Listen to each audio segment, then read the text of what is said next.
recording. And we are live. Welcome back. Episode 72 of the RINO Podcast. Head on over to patreon.com/RINOPod. Only $1 a month. We just did a good episode on libertarian comic Dave Smith and his take on Ukraine and Russia. But for this episode, Kaitlin, we are going to talk about midterms, the Massachusetts political midterms and midterms nationwide. Because, I don't want to talk about Kanye and his tweet last night, but I guess maybe we can mention it. Let me ask the question: do all mentally ill people eventually devolve into like anti-Semitism, like Bobby Fischer, Kanye West? Maybe. Right. I don't know. It's somewhere down the line they seem to start going super anti-Semitic, but. So anyway, good luck to Kanye and him having to claw back what he said last night. All right. I don't know. Should we start nationally? Let's start with the good news nationally. Kaitlin, take it away. Take it away, because I don't want to spoil everybody's mood with how it's going to turn out in Massachusetts.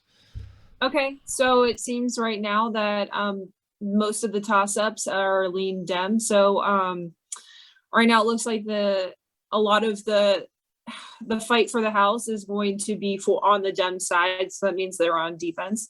It looks like that we could take the House and get 120 seats automatically, which is good. Wait, how many? 120. We don't have 100 or not 220. I'm sorry. Oh, okay. Sorry. Yeah. Yeah. I'm on my second cup of coffee. It usually finish it. I'm like 2 sips in. So 220 seats.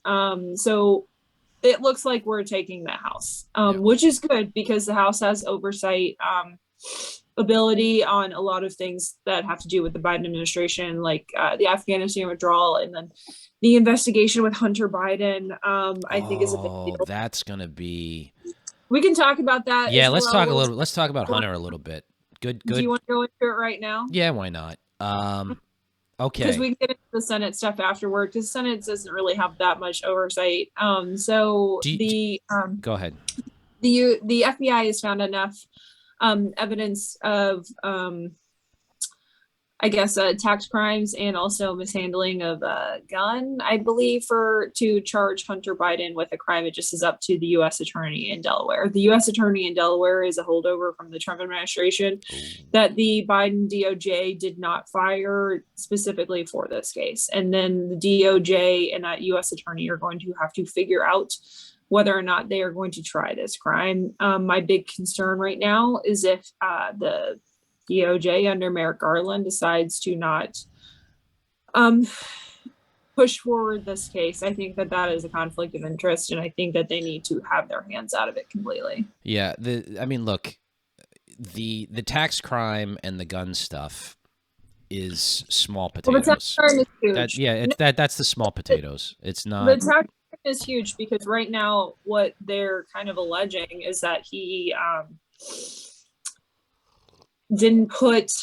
he was getting more income than he was putting down, which would, and I'm not trying to get into like conspiracy theories or anything like that. I think that there's more than enough out there that's been reported about Hunter and his dealings with his dad, but I don't need to speculate or anything like that. I think this is actually serious trouble for Hunter, and I think it's serious trouble for Biden as well. Well, look, the underlying accusation, and I'll just say that it's alleged accusation. That's not informal charges, but is that the big guy from these laptops, from these communications that we're getting, we're hearing evidences that he was on the take, that Hunter was just using his position to peddle influence with his dad, and there's evidence for that. Look, I don't know if there's proof, but there's circumstantial evidence. There's hard evidence in the form of communications.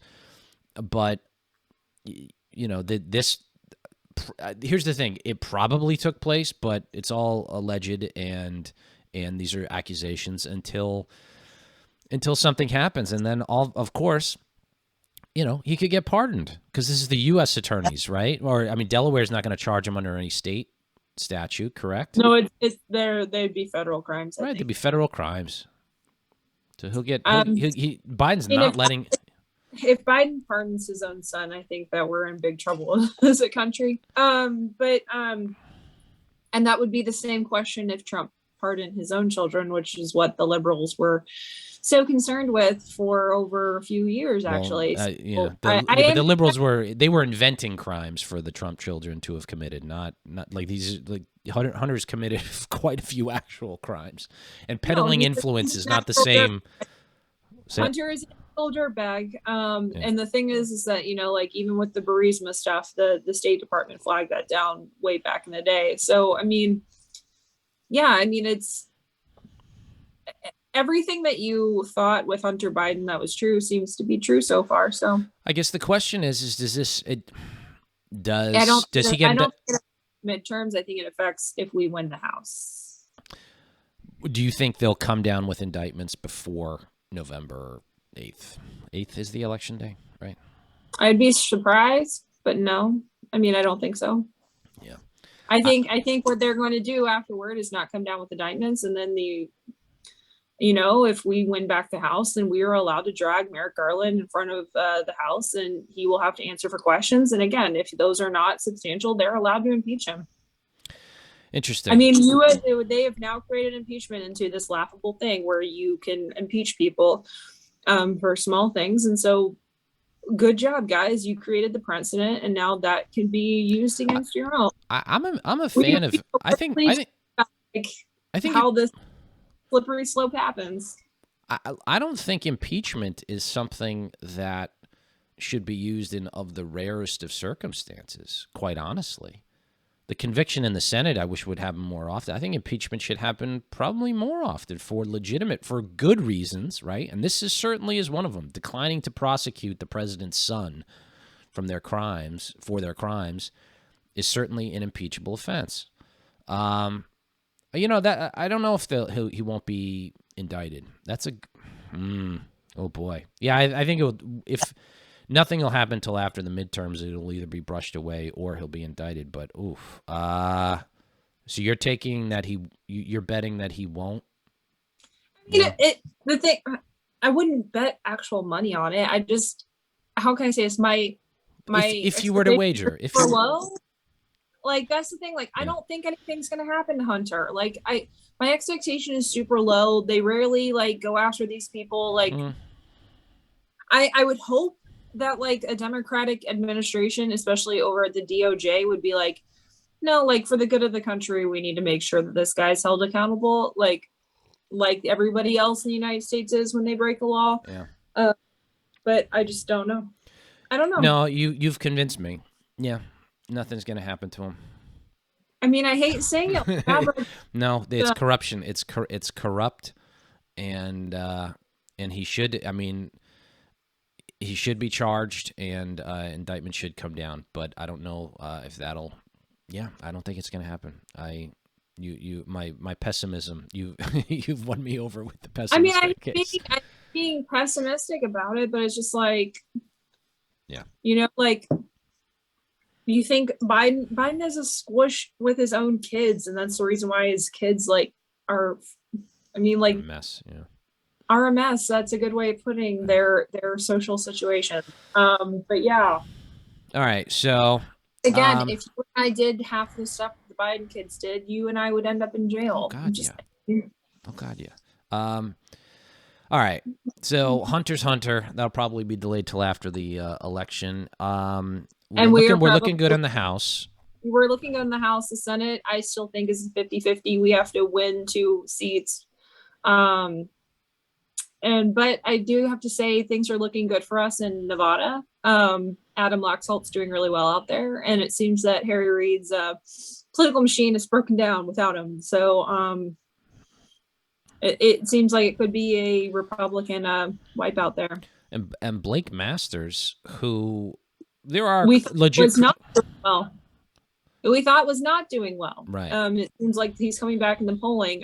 Carrie Lake, who I have said on Twitter I don't really like because of the way that she held herself during the primary, is kind of polling above or with Katie Hobbs out in Arizona Gov. So she'll be at the top of the ballot there, and it's whether or not she can pull Blake Masters across. Arizona. Did she sign on to the election conspiracy stuff? Carrie Lake, she was like big on. Am I misremembering? No, you're not misremembering. Yeah, and now she signed on, but she was big on that. Yeah. Does she genuinely believe it, or did she do it to like just win the primary? Because I almost half respect her if she was like. Right. So like the thing is like I think so the way that she has run this campaign is so different from the current general election campaign is so different from the primary that like during the primary she was saying all of this like super far right stuff, but now during the general election she's been playing it well and aggressive. Okay, so that tells us something. That really tells us something. But I would say Blake Masters has done the same thing too. He's come kind of back towards He's the a middle. Smart guy. He went to Stanford. He has some. We just did the Patreon episode on Dave Smith and kind of libertarianism and isolationism, and there's that. And who was a libertarian in college? Like that's like when people say that, I'm like, oh, okay. Yeah. Like college. I really hold people's college views against them if they've grown over time. So like that criticism of Blake Masters never really held for me. What I've heard though about Blake Masters from political consultants of the GOP is that he's a really nice, normal guy. And so I've never really hated him. A lot of people do. We'll see how it goes there. He has had some polling showing him within margin of error on Mark Kelly, who used to be a mouthpiece for selling Chinese vitamins to the United States, and is a carpetbagger because he's actually from New Jersey. And so, yeah, I mean, it's one of those things. Mark Kelly also votes with Joe Biden. I will say this 100% of the time. And the border is still a problem on Arizona. And so he could have the president's ear at any time, and he doesn't choose to take care of those issues. Right. Well, looking better. We're down to 5 weeks nationwide. We're looking better. I think. And if I were a GOP super PAC right now, I'd be putting money into Arizona. Yeah. I'd be putting money into running ads against Mark Kelly, going negative, hitting him where it hurts, because he now has a record in the United States Senate when it's supporting Biden all the way, as you have rampant illegal immigration on the border and inflation and all this other stuff. So again, here's my message to GOP super PACs, especially the MAGA Inc. PAC. If you have money, you want to spend it in Arizona. Yeah, MAGA Inc. better start right. You also want to spend it in Pennsylvania Senate. Yeah, MAGA Inc. better start cutting some checks. But because people are going to complain about Mitch McConnell spending because he spent. Yeah. Donald Trump has a war chest. He can take that money from his super PAC over to another super PAC in order to spend it in midterms. The expectation is that you do it, sir. So you can't be leader of the party if you ain't going to spend. So this is true. Now on to some, you know what? We're going to continue with some good news, even if it's local. It looks like rumblings, Sean Dooley, friend of mine, the Normals, is running for state Senate. He's a state rep, and he's going up against Becca Rausch, who is a complete lunatic. Seems like he's running a campaign so far. He's running a phenomenal campaign. Keep it up. He's doing a great job.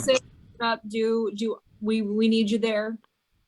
So, but what Frank Phillips, formerly of the Globe, I guess, was reporting out or tweeting out that Becca Rausch may be in trouble. She's not well liked up in the Senate. She's hardcore lefty and has pissed off Senate President Karen Spilka. Maura Healey has yet to endorse her because she's a problem, keeps things from getting done in the Senate chamber. So she's pissed off all the wrong people in her party. So in addition to not being that great a candidate and kind of a lunatic progressive lefty. and this got into more of the drawing of redistricting, the 2020 redistricting, which is why Sean has a good shot at winning this seat, because has become more GOP friendly. That being the case, I haven't seen any polling on it, so I can't say for sure, but it's looking better, and that's a bright spot. Notably, and this has been reported, no support and clashing with, no support from the Mass GOP. In fact, Jim was considering running a primary opponent. What's that? Shocker. Yeah, Shocker. right. Shocking. And, Jim Lyons was thinking about putting up a primary opponent against Sean to make it more difficult. Another shocker, yeah. because the Mass GOP doesn't want to win. Yeah. Oh my God. What a, why are you in charge type of situation yet again. Yep. More bullshit. But in spite of all that, Sean's doing well because it's expanding into the Rio Valley, Rio Grande Valley, RGV, what a revolutionary idea of getting new voters to vote for you. And look at our state. Sorry, am I being super sarcastic? Like when we see like awesome state parties win, like Florida GOP. Wow! Oh my God, revolution! I mean, Michigan rules Kentucky GOP with an iron fist, and they win. Oh my God! Yeah. I mean, good God! We even have a Republican senator in Maine. Maine GOP at least has some semblance of having it together. Yeah. I'm just saying, I mean, Jeff, we just have to point these things out. I mean,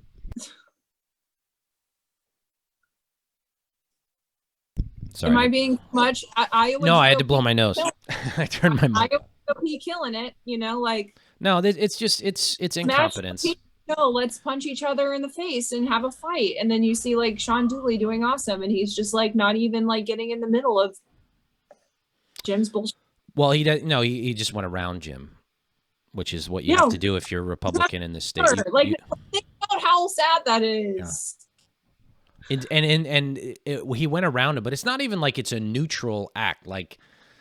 There's nothing to, one big thing is just the party sort of didn't exist, and you just had to do it on your own, like any candidate or like Sean's doing. But when it actively works against you, which is what's going on now. What the fuck?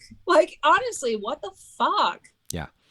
I mean, think about it. You would rather have a primary and him potentially lose than us having a seat in the Senate? What's wrong with you? But this is also part of it. That loudmouth shithead McDonald, who runs the dark red GOP, and talking about Anthony, R.I.P. Anthony, former co-host of this podcast, actively working against him, meaning telling people not to vote for him for state auditor, helping to elect Democrats. This is how much of a fucking hardo he is.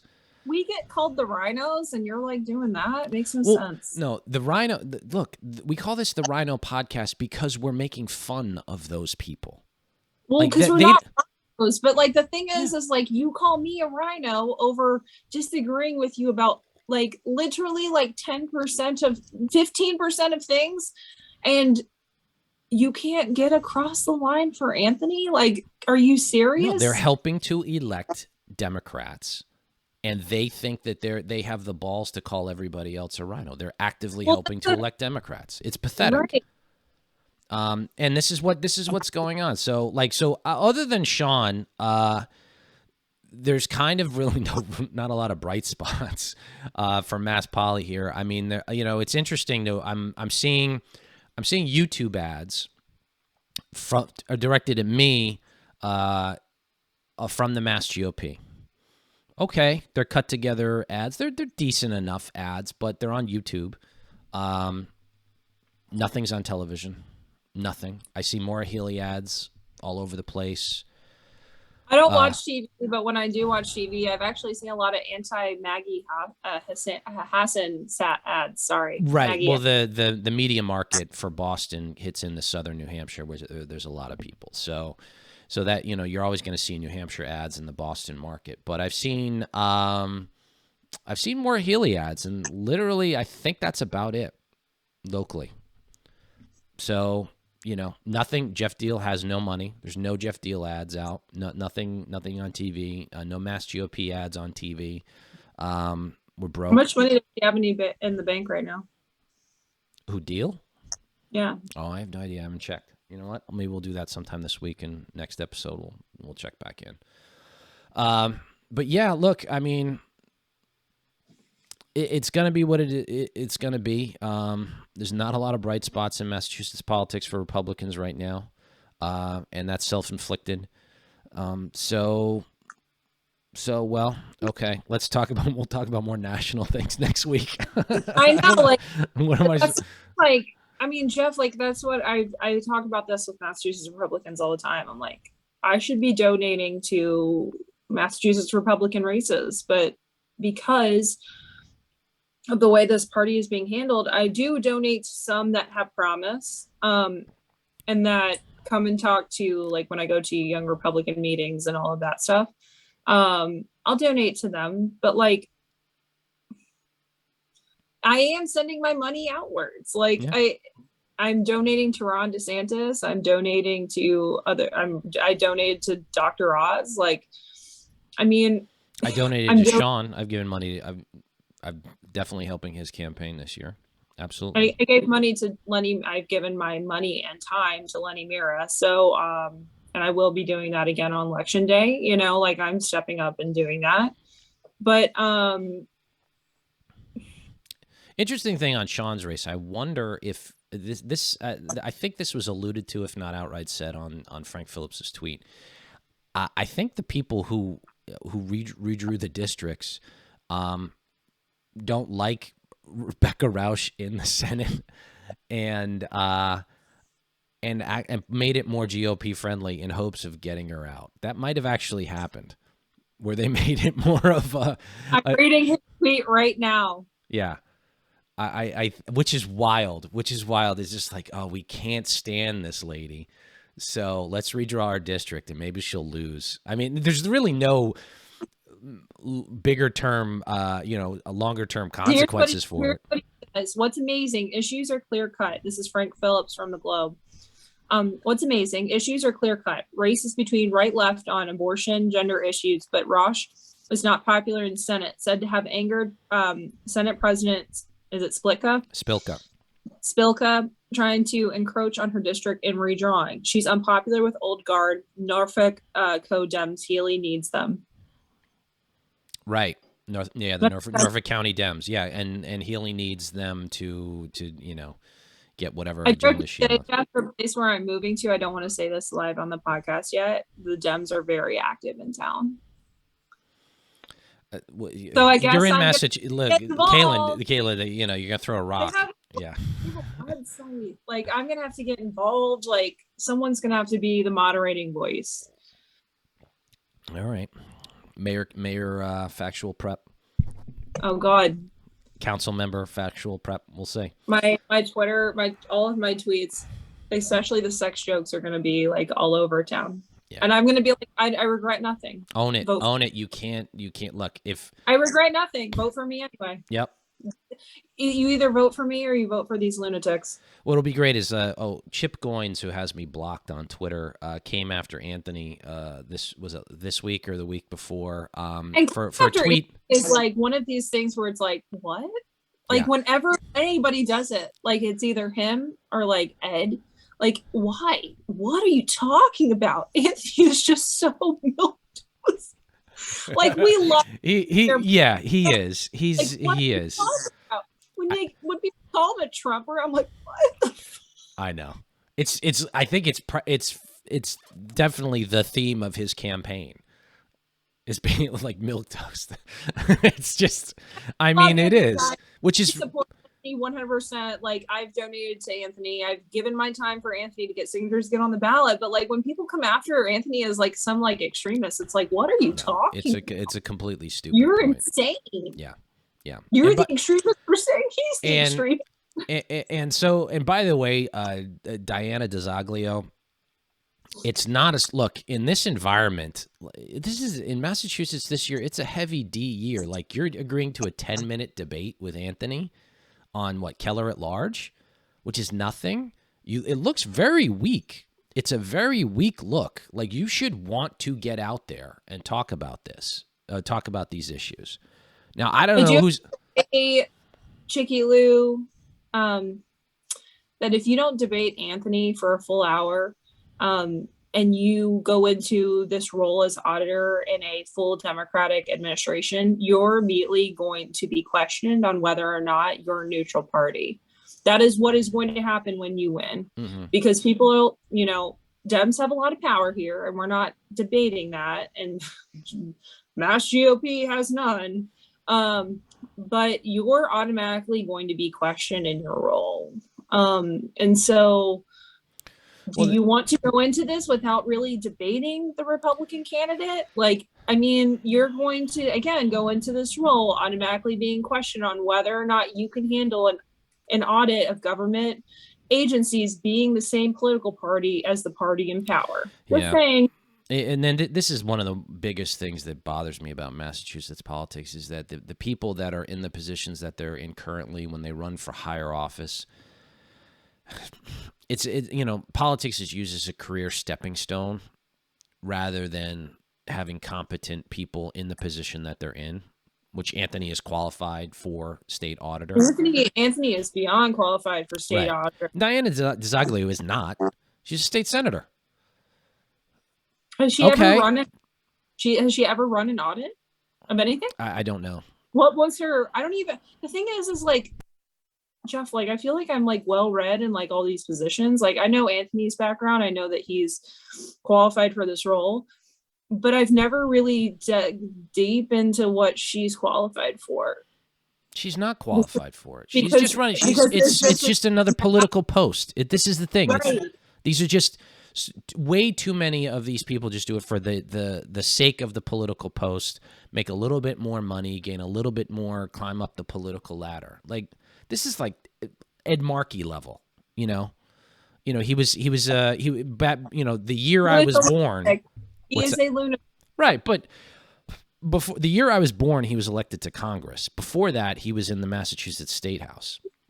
So it's just the path that they take, and enriching themselves on the way and figuring out how to make money on the side. Congress, now he's in Senate, and that's as high as he'll go. And then, a lot of these folks just top out at certain levels. And some of them have, become good public servants and have good constituent services. But, this is just a stepping stone for a lot of these folks, and DiZoglio is one of them. So anyway, all right. Good luck to Anthony. I hope he gets a longer debate with her. The people of Massachusetts do deserve it. And by the way, just so if you're Diana DiZoglio, you just look weak. You look weak not taking on debate. First of all, here's the thing: most people aren't going to watch them. We'll watch it. A few other people will watch it. Just don't say anything too stupid, and it won't be a viral clip the next day. Just kind of stick to your talking points and say nothing. Why dodge a debate? Debates are so they're not, they don't move the needle that much. And believe me, people are not going to be tuning in to the Massachusetts State Auditor debate. I'm sorry. Not that it's not a good, an important position, because it kind of is, but it's not gubernatorial. It's not Senate. It's not Senate. Huge pussy for not having a really robust. I mean, you could even do 30 minutes and it would be still more than 10. Yeah. At the same time, if you are elected, and you might be elected, you're going to go into this role being in the same political party as the rest of the administration, and you're going to be questioned on whether or not you can handle this and be neutral on a lot of audits that you're going to do, and whether or not an audit should happen. And let's say that you choose not to do an audit on something that is a hot button issue, you're going to be looked at as partisan. Yeah. Even by Democrats. So, all right. That's it for the RINO podcast today. We'll see you soon. Head on over to Patreon for extra content, only $1 a month. Like you said, we just did a good episode about Dave Smith's comic Dave Smith's opinion on Russia and Ukraine. So head on over for that, and I guess we'll talk to you next time. Bye-bye, folks. Bye.